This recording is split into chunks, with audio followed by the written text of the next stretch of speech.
A paz do Senhor Jesus, seja bem-vindo ao meu canal, eu me chamo Josué. Hoje nós estamos aqui para aprendermos a nossa sexta aula da Escola Bíblica dos Adultos, a fragilidade humana e a soberania divina, o sofrimento e a restauração de Jó. Hoje nós vamos estar estudando sobre a teologia de Elifaz. Só os pecadores sofrem? É uma grande pergunta.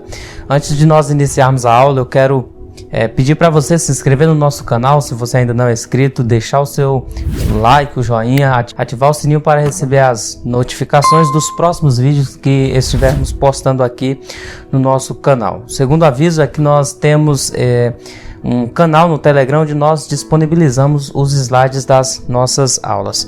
Espero que essas aulas estejam sendo bênção para a sua vida. Deixe seu comentário aqui, sua ponderação. É sempre muito importante saber a sua opinião, até para a gente ir melhorando um pouco mais e que em tudo isso Deus seja glorificado. Antes de nós iniciarmos a nossa aula, nós temos o costume de sempre orarmos, porque é a palavra de Deus, então nós temos que pedir a graça de Deus para que Ele, por sua misericórdia, fale ao nosso coração, amém? Então vamos orar nessa tarde, manhã ou noite, para que Deus nos abençoe. Senhor Jesus, nós oramos a Ti nesse momento, pedindo que a Tua graça, a Tua boa mão, a Tua misericórdia esteja sobre nós, que essa aula sirva de instrução, que nós possamos crescer em graça e em conhecimento, entendendo, meu Deus, os grandes dilemas da vida e como nós lidamos, Pai, com as dificuldades que surgem diante de nós.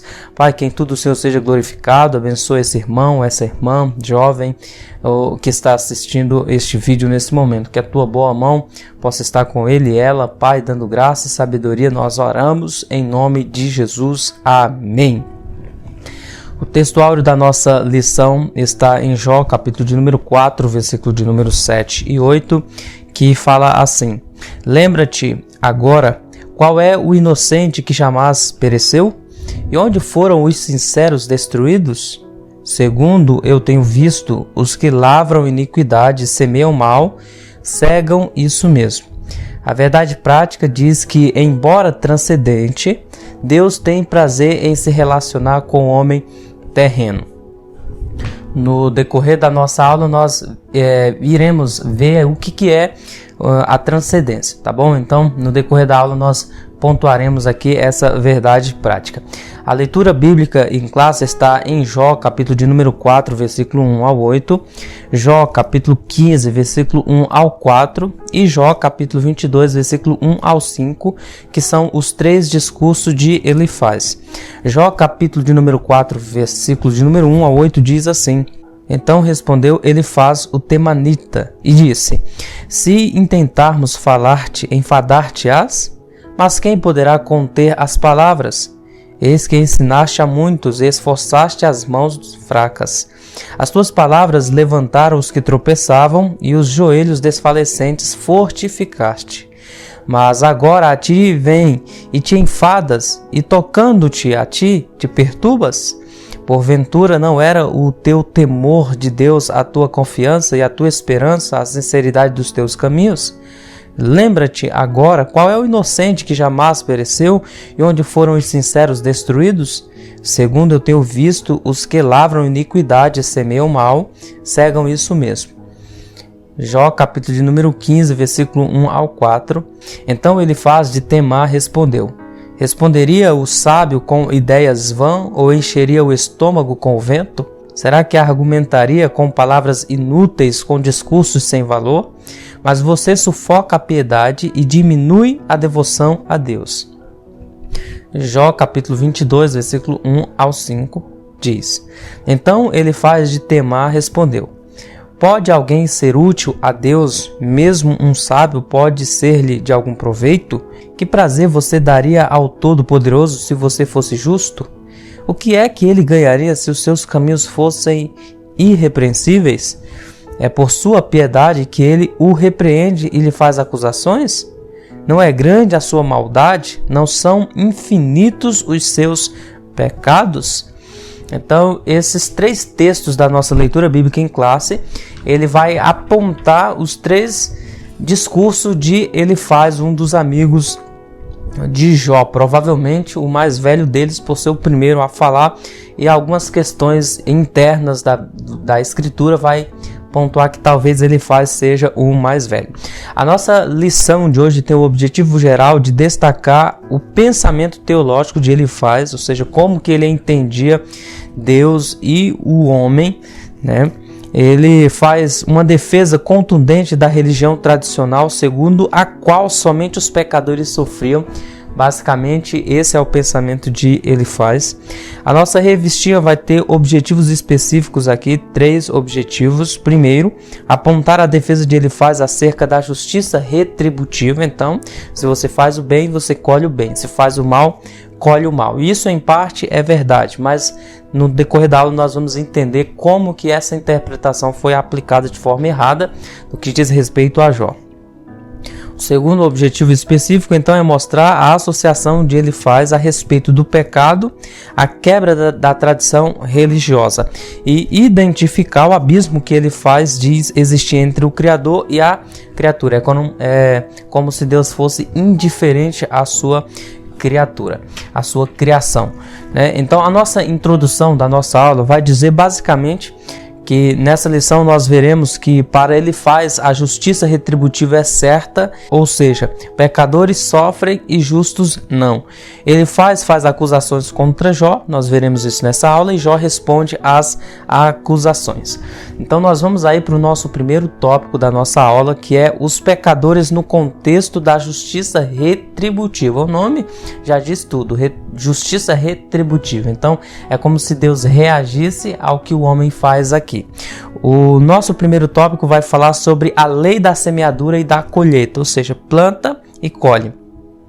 Ele faz um argumento de justiça retributiva aí no discurso dele para com Jó. Alexander White ele vai dizer as seguintes palavras: mas o que Satanás não pôde fazer com a ajuda dos sabeus, dos caldeus, de todos os ventos do deserto, não tardou em conseguir com abordagem argumentativa e as controvérsias ofensivas de Elifaz, Zofá, Bildade e Eliú.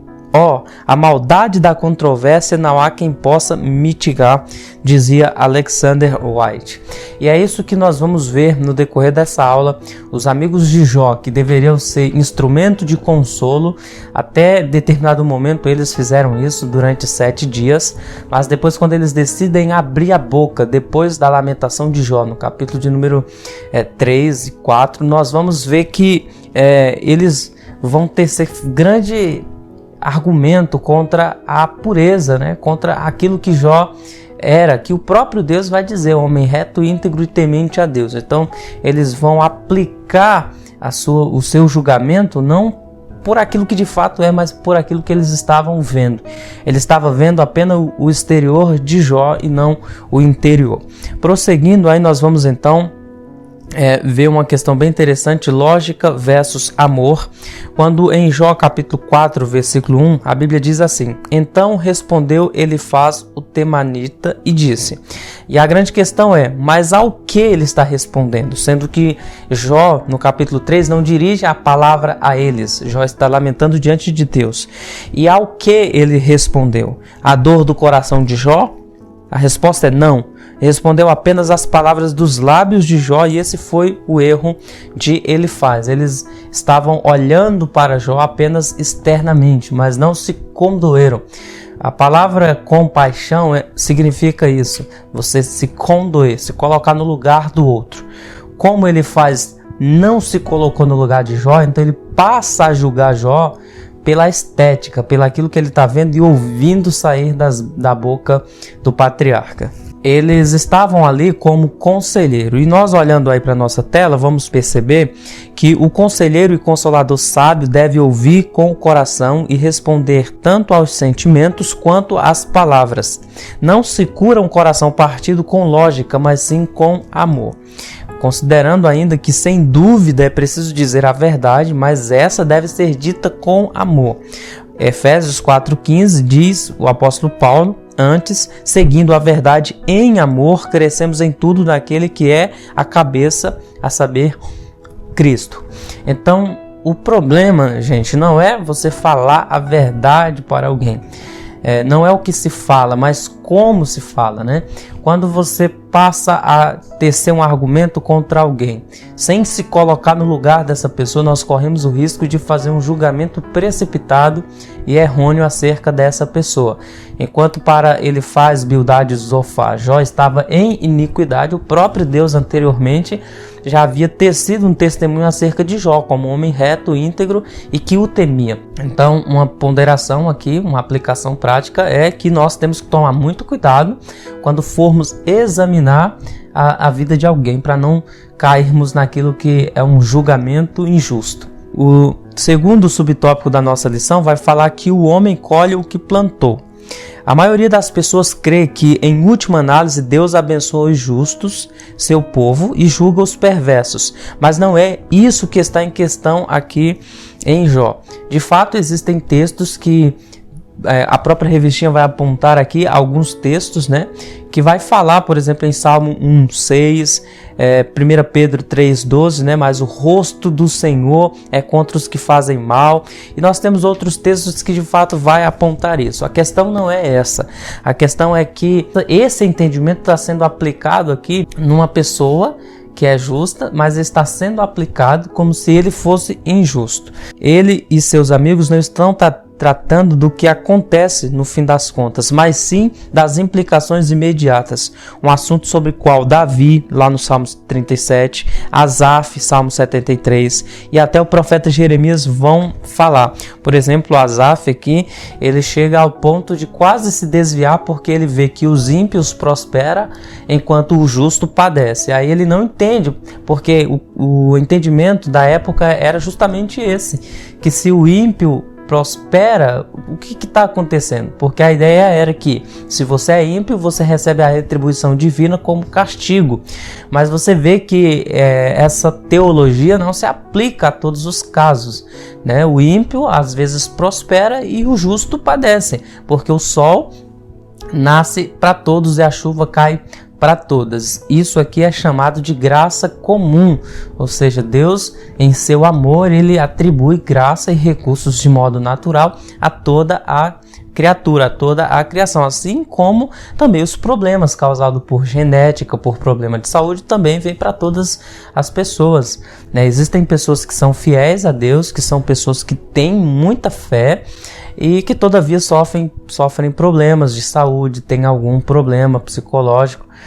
E isso não quer dizer que a pessoa vive em pecado, como nós vamos ver a seguir. Dando continuidade, então, segundo Elifaz, Jó estava sofrendo porque havia pecado, então Jó deveria assumir a responsabilidade moral de seu pecado.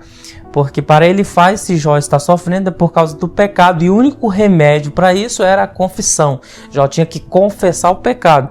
Só que o problema, então, para Jó é justamente esse. Jó, ele até poderia confessar o seu pecado se alguém falasse qual que era. Como que você vai confessar alguma coisa se na sua consciência não tem nada te acusando? Então Jó, ele estava num dilema muito sério aí com seus amigos. Essa avaliação de causa e efeito pode ser equivocada. O pecado gera dor e sofrimento, mas nem toda dor e sofrimento é causa de pecado. Nós podemos ver isso também no Novo Testamento, lá em João, capítulo de número 9, versículo 1 ao 3, quando o texto nos diz que, passando Jesus, viu um homem cego de nascença, e os seus discípulos lhe perguntaram, dizendo: Rabi, quem pecou, este ou seus pais, para que nascesse cego? Jesus respondeu: nem ele pecou, nem seus pais, mas foi assim para que se manifestem nele as obras de Deus. Nós temos um caso aqui no Novo Testamento de um jovem que nasceu cego, e aí o entendimento era que ele estava sofrendo porque ou ele tinha pecado ou os pais dele, mas na perspectiva de Jesus, na afirmação de Jesus, nem ele nem os pais tinham pecado. Então daí nós deduzimos que por mais que o pecado gere dor e sofrimento, nem toda dor e sofrimento é causada pelo pecado. Vamos então prosseguir para o nosso terceiro subtópico, que é a queixa de Jó diante desse primeiro argumento de Elifaz. Primeiro, Elifaz não estava de todo errado, mas equivocou-se quando pensava que esse pressuposto era o único existente. De fato, Deus, em alguns casos, pune o pecado de imediato, mas em outros casos não. Então, ele está é certo, mas não totalmente, porque a pessoa em que ele está aplicando, ele faz, a ideia é em Jó, que nós sabemos que o próprio Deus deu testemunho de que era um homem justo.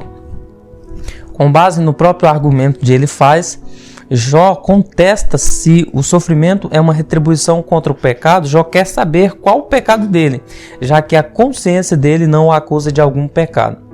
Aí no capítulo de número 7 de Jó, do versículo 11 ao 21, Jó quer conversar diretamente com Deus para obter resposta, já que os seus amigos, na verdade, estão piorando a situação dele. No momento de dor e sofrimento, a melhor coisa a se fazer é conversar com Deus. Isso aqui é extraído da revistinha, essa frase final. De fato, quando nós não obtemos resposta das pessoas, a melhor coisa a se fazer é ir direto a Deus. Continuando ainda na queixa de Jó, no contexto do contra-argumento de Jó, para Jó, no capítulo 7, versículo 20, ele de fato confessa que era impossível escapar de Deus. Ele vai chamar Deus de um espectador, né, de alguma forma. Veja que está entre aspas, esse texto não está lá, mas Jó deixa implícito que Deus ele é espectador dos homens. Quando ele diz no versículo 20 do capítulo 7, se pequei, que mal te causei? Ó, tu que vigias os homens, ou seja, tu que vigia os homens, implica em que Deus está atento para a humanidade. Por que me tornaste teu alvo? Acaso tornei-me um fardo para ti? É Jó falando. Se Jó adormecia, Deus aterroriza em seus sonhos. Se estava acordado, sabia que Deus estava observando. Nós vamos ver isso nos versos seguintes. Em Jó capítulo 10, versículo 14, o patriarca vai dizer assim: se eu pecasse, me estaria observando e não deixaria sem punição a minha ofensa. Capítulo 13, versículo 27. Acorrentas os meus pés e vigia todos os meus caminhos, pondo limites aos meus passos. No capítulo 31, verso 4, ele fala assim: não vê ele os meus caminhos e não considera cada um de meus passos? Então, para Jó, ele entende que ele não está escondendo nada de Deus, porque é impossível. E Jó confessa que de fato é impossível nós escondermos alguma coisa de Deus. Jó tem isso em sua consciência. Obviamente, ele está falando para Elifaz que o argumento de Elifaz não é verdadeiro, porque Jó confessa que entende que Deus sabe de tudo que ele está vivendo. E por isso ele tem a consciência limpa de que ele entende que não cometeu um pecado, já que o entendimento daquela época era da justiça retributiva. Jó está procurando na memória alguma coisa que pudesse apontar, né? Tipo, poxa, eu estou sofrendo, mas foi essa a causa do pecado, mas a consciência de Jó não o acusava. Então ele vai contra-argumentar. Esse é o primeiro discurso de Elifaz com Jó. Jó ainda vai dizer, por exemplo, que ele não conseguia sequer engolir a sua saliva sem que Deus soubesse, porque toda essa tensão de Deus sobre um só homem, Jó estava argumentando. É tanto que no capítulo 7, versículo 17, Jó fala: que é o homem para que lhe des importância e atenção, para que o examines a cada manhã e o proves a cada instante? No capítulo de número 7, versículo 20, Jó encerra seu apelo com um pedido de perdão para Deus. Quando ele fala assim, se pequei, então me perdoa, porque devo ser um fardo para ti e para mim mesmo? Agora preste atenção, gente, que não era uma confissão de pecados, pois Jó continuava afirmando sua integridade quando ele diz se pequei, né? Antes era uma oportunidade de Deus tratar de áreas da vida de Jó que lhe eram desconhecidas. Por exemplo, lá no Salmo 19, versículo 12 ao 14, o salmista vai dizer o seguinte: Deus, me perdoa me purifica até dos pecados que eu não me lembre, né? Ou seja, o perdão assim é algo que o salmista vai dizer assim: olha Deus, eu preciso tanto do teu perdão que talvez eu tenha cometido alguma coisa que eu não lembre, ou que tenha sido leve para mim, mas que tenha ferido a tua santidade, então me perdoa até dos pecados ocultos, daqueles que eu não sei. E Jó faz justamente a mesma coisa aqui, ele ora pedindo a Deus: olha, me perdoa então, Senhor. Se a causa do meu sofrimento é o meu pecado, então me perdoa. Eu não sei qual que é o meu pecado, mas me perdoa. Esse o posicionamento de Jó diante do primeiro argumento de Elifaz. O segundo tópico da nossa revistinha vai falar sobre os pecados no contexto da tradição religiosa. E o primeiro tópico aí é ortodoxia engessada. Nós podemos ver aí que no segundo discurso de Elifaz, que está no capítulo 15, ele argumenta que as palavras de Jó ameaçavam a crença comum da época. No capítulo 15, verso 4, Elifaz diz assim: mas você sufoca a piedade e diminui a devoção a Deus. Assim, se Jó estivesse certo, a religião tradicional que sempre ensinou a prosperidade dos bons e o sofrimento dos maus estaria errado. Então, Elifaz não quer ver a ortodoxia sendo sobreposta pelo argumento de Jó. Então, o que ele faz? Elifaz ataca Jó chamando suas palavras de vento. Se o mundo cresce como Jó, que Deus nem sempre castiga os perversos e recompensa os justos, então que motivo haveria para obedecer a Deus, na perspectiva de Elifaz? A religião não valeria a pena, mas essa é a teologia do diabo, justamente aquilo que Deus estava refutando por meio de Jó. Qual que era a teologia do diabo? Olha, Jó te serve porque tu o cercastes de bem. Você pôs uma cerca em volta de Jó, isso é o diabo falando para Deus no capítulo de número 1 e 2, e se você retirar a bênção, Jó deixa de te servir. Então o entendimento que ele faz é basicamente esse mesmo, né? Que se você obedece a Deus e sofre, então não vale a pena servir a Deus, é basicamente isso. Para Elifaz, você prospera porque Deus está se agradando de você. Você vai à ruína porque Deus está se desagradando de você.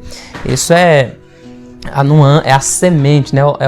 É o broto da semente da teologia da prosperidade tão difundida, né, no nosso meio religioso aí.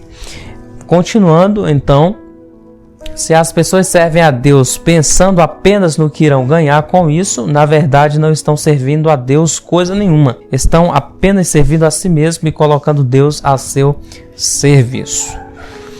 Segundo Elifaz, Jó não era mais antigo do que o dogma que ele estava negando e por isso não merecia crédito. Para Elifaz, Jó era novo demais para que o seu argumento fosse aceito, né? E como existe hoje isso, né? Às vezes algumas pessoas não te dão crédito pela sua idade, né? E isso é um problema, porque não existe idade para tolice nem para sabedoria. Existem pessoas que são avançadas em idades, que são tolas, e existem pessoas que são novas, que são sábias. Então isso é um julgamento precipitado. Para Elifaz, Jó não tinha sabedoria, pois lhe faltava experiência. Isso está no capítulo 15, versículo 7 ao 10. A essa altura, Elifaz usou de sarcasmo, outra prova de que havia esgotado seus argumentos inteligentes. Tratava-se de outro artifício do polemista. Quando não é possível refutar o discurso, ridicularize o orador. Então, como eles não conseguiram refutar o argumento de Jó, começam a tentar ridicularizar a pessoa de Jó. Esses são os amigos de Jó, hein? Diante disso, então, Jó vai apelar para um defensor celeste, que é quando ele vai, ironicamente e poeticamente, responder Elifaz no capítulo 16 e 17. Em primeiro lugar, nós podemos entender que Jó reclama, mas não blasfema contra Deus. E aí nós podemos ver no discurso de Jó um anseio pelo advogado. Ele, no capítulo 9, 32, vai dizer: ele não é homem como eu, para que eu lhe responda, e nos enfrentemos em juízo. Se tão somente, verso 33, houvesse alguém para servir de árbitro entre nós, para impor a mão sobre nós dois. Então veja que Jó está no anseio de um advogado para intermediar a causa dele e Deus. Se Deus está o punindo, então Jó está apelando para um árbitro, um juiz, um advogado que possa intervir entre ele e Deus. No capítulo 16, versículo 19, Jó vai falar assim: saibam que agora mesmo a minha testemunha está nos céus, nas alturas está o meu advogado. Veja a perspectiva de Jó, a versão que eu estou usando é NVI. O versículo 21 ele fala assim sobre o Redentor que está no céu. Ele defende a causa do homem perante Deus, como quem defende a causa do amigo. Jó está na ansiedade, né? Mesmo que de forma indireta por aquilo que nós vamos ver no Novo Testamento como a pessoa de Cristo, que é o nosso advogado diante de Deus. Jó, no capítulo 19, verso 25, ele vai fazer uma afirmação maravilhosa, quando ele diz que eu sei que o meu Redentor vive e que no final se levantará sobre a terra.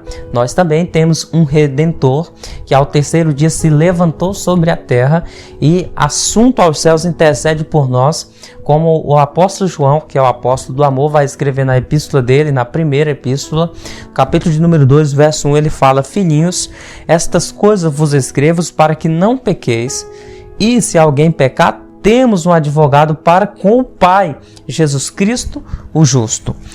O interessante é que o Senhor Jesus está intercedendo incessantemente por seu povo, e nós temos isso em Romanos 8, 31, 39, Hebreus capítulo 7, 25, e aperfeiçoando os cristãos na vontade de Deus. Por isso que a palavra de Deus nos orienta a nos aproximarmos do trono da graça, não de um trono do julgamento, e estarmos certos de que o nosso Pai amoroso fará o que é melhor para nós.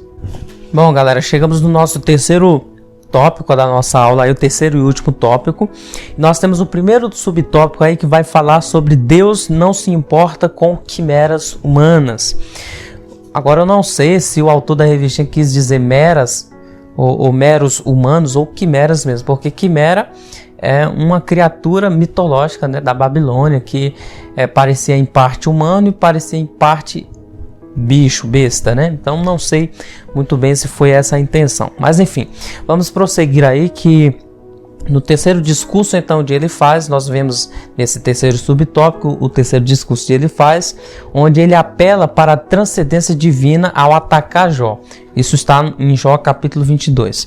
E transcendência, como nós falamos no início da aula, que iríamos tentar explicar o que é transcendência. Transcendência é o aspecto da natureza e do poder de Deus que é totalmente independente do universo material, além de todas as leis físicas conhecidas. Na teoria diz-se que Deus é transcendente, em grego hiperbekos, da criação, na medida em que ele está acima dela e não é limitado por ela, não sendo limitado pelo espaço e pelo tempo, como é o mundo natural, e possuindo tal característica em relação ao seu atributo de infinitude. Basicamente é isso que é transcendência, a grosso modo, assim, para que você entenda basicamente o que é a transcendência. Prosseguindo então, vamos aí para uma frase bem interessante de Matthew Henry. Mas antes, vamos entender que para Elifaz não adiantava clamar a Deus, porque Deus estava indiferente ao pecador. Jó 22, 12. E aí o Matthew Henry vai dizer assim, que o Deus de Israel, o Salvador, é, por vezes, um Deus que se esconde, mas nunca um Deus que ausenta. Pode estar nas sombras, mas nunca está distante. Diante do dilema de Jó, isso aqui é uma afirmação maravilhosa, né?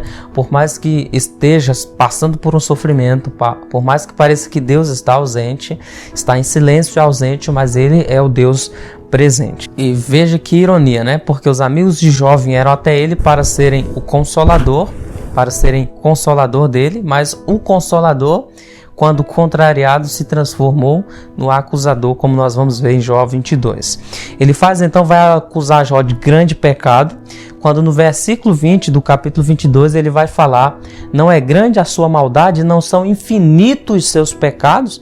Ele está falando assim para Jó, basicamente: Jó, você tem tanto pecado que não dá nem para a gente contar. Olha que coisa, hein, gente? O julgamento de Elifaz, alguém que conhecia a Deus, mas que teve um julgamento errado ali acerca de um outro homem de Deus. Elifaz, por exemplo, acusou Jó de cobiça, quando no versículo 6 do capítulo 22 ele fala assim: sem motivo você exigia penhores dos seus irmãos, você despojava das roupas os que nenhuma tinham. Elifaz acusou Jó ainda de não ser misericordioso. Versículo 7 ao 10 de Jó 22. Você não deu água ao sedento e reteve a comida do faminto. Sendo você poderoso e dono de terras, delas vivendo e honrado diante de todos. Você mandou embora de mãos vazias as viúvas e quebrou a força dos órfãos. Por isso está cercado de armadilhas e o perigo repentino o apavora. Agora uma coisa que eu acho bem interessante, veja a próxima tela aí, que uma vez que ele faz, nem sequer morava na mesma região que Jó, como ele poderia saber de que modo Jó conduzia seus negócios? Então veja que ele está fazendo uma acusação ilegítima, já que ele não era vizinho, ele era amigo, mas de outra terra. Então como que ele sabe que Jó tratava assim as pessoas? Se alguém tenha dito isso para ele, acusando Jó, falando de Jó, ele foi errado em não examinar direito isso aí, porque nós vimos em aulas passadas aqui que Jó ele usou os recursos dele para ajudar outras pessoas, diferente do que ele faz estar apontando aqui. Então a história toda não passa de uma invenção, uma tentativa medíocre de desacreditar um homem justo que havia ajudado muita gente, como está aí em Jó capítulo 29, 11 ao 17. Dê uma lida lá com calma. Jó no capítulo 22, 11 ao 20, vai nos informar que ele chama Jó de hipócrita. Ele acusa Jó de querer esconder seus pecados de Deus, que do céu vê a todos.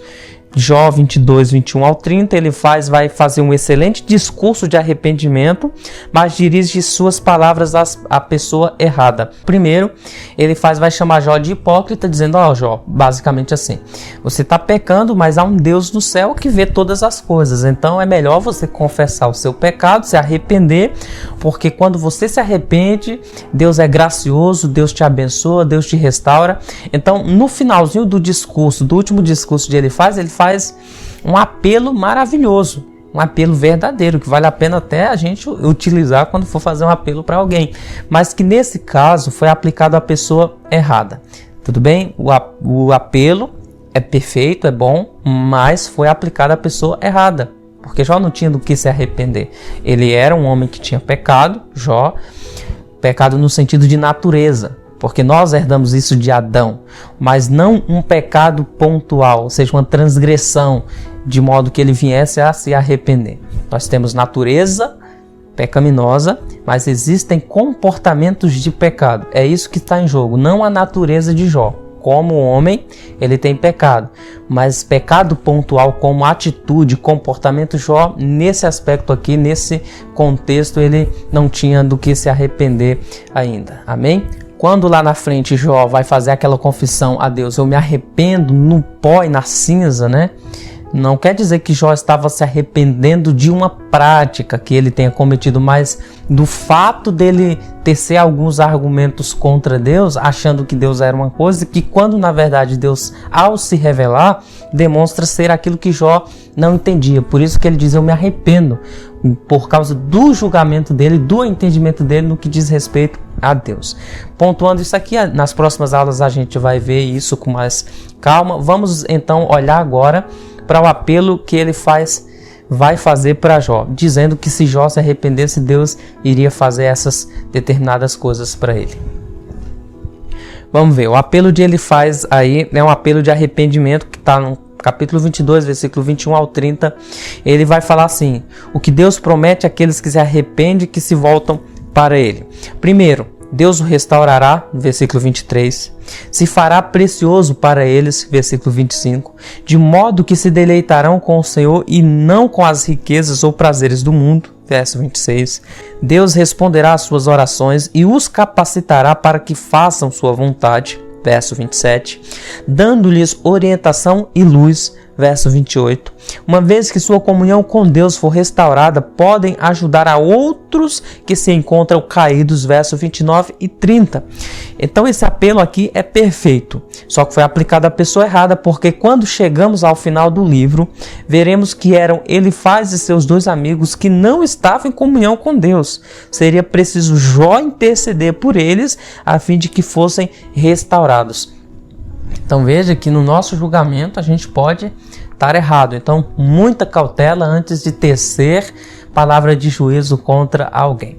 Continuando então, o nosso segundo subtópico da parte final da aula aí vai falar que Deus caminha com os homens. que é justamente a contra-argumentação de Jó nesse terceiro argumento de Elifaz. Jó então vai em primeiro lugar expor seu argumento de forma mais clara, do capítulo 23 e 24. Jó reconhece que Deus pode fazer o que quer, quando no versículo 13 do capítulo 23 ele diz que: mas se ele está contra alguém, quem então o desviará? O que a sua alma quiser, isso fará. Jó está reconhecendo aqui a soberania de Deus. Em segundo lugar, Jó reconhece que Deus é soberano, mas anda com os homens, quando no verso 10 ele diz: mas ele sabe o meu caminho, provê-me e sairei como o ouro. Em Cristo Jesus, então, isso aqui, esse trechinho aqui é da revistinha, que diz assim, que em Cristo Jesus Deus caminha com os homens, sendo o Santíssimo transcendente, envolve-se com os seres humanos nos diversos detalhes da vida. Quando Jesus Cristo é nosso Senhor, o futuro é nosso aliado e não precisamos temer, diz Warren Wiersbe.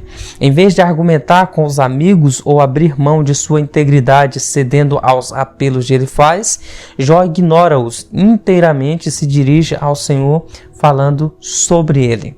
Agostinho de Hipona vai dizer o seguinte: quem e, portanto, o Deus a quem adoro, és o mais oculto entre nós, e no entanto o mais presente em nosso meio, o mais belo, porém o mais forte e eterno, e que ainda assim não podemos te compreender. Afirmação de Agostinho. E então basicamente esse foi o dilema, o discurso de Jó e Elifaz, né? Para Elifaz, o homem recebe aquilo que ele planta, mas nós sabemos muito bem que no contexto de Jó, isso aqui não poderia ser aplicado, porque Jó não tinha um pecado pontual, uma prática pontual de que se arrepender. De modo geral, nós podemos ver aqui que há um julgamento precipitado, um julgamento artificial daquele que deveria ser o consolador de Jó, né? Aquele que deveria entender Jó, ajudar Jó, interceder por Jó. E nós vemos que infelizmente eles tiveram um discernimento errado tanto acerca de Jó quanto acerca do próprio Deus, do nosso Senhor. Então a conclusão da nossa revistinha vai falar que nós estudamos sobre Elifaz, um dos amigos de Jó. Para ele só os maus sofriam os infortúnios da vida.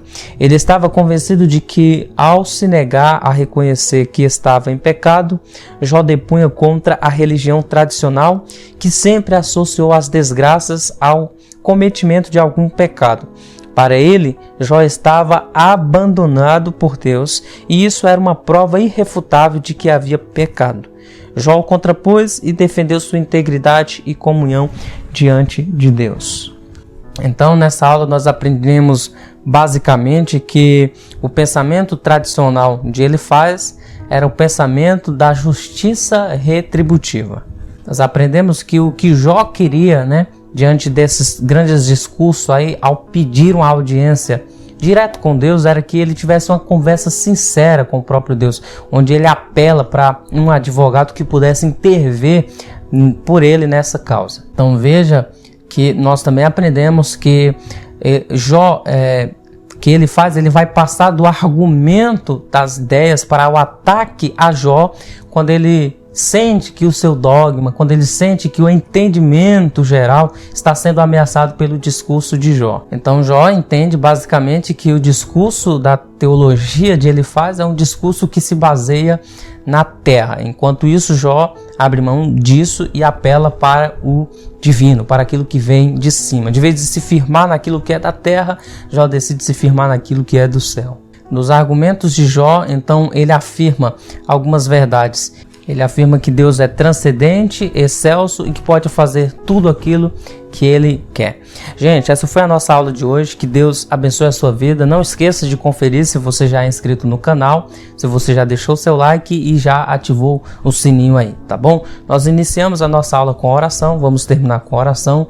Ore por nós, nós oramos por você e assim a gente segue firme e forte rumo ao céu. Não esquece de conferir o canal no Telegram para você ter acesso aos nossos slides, tá bom?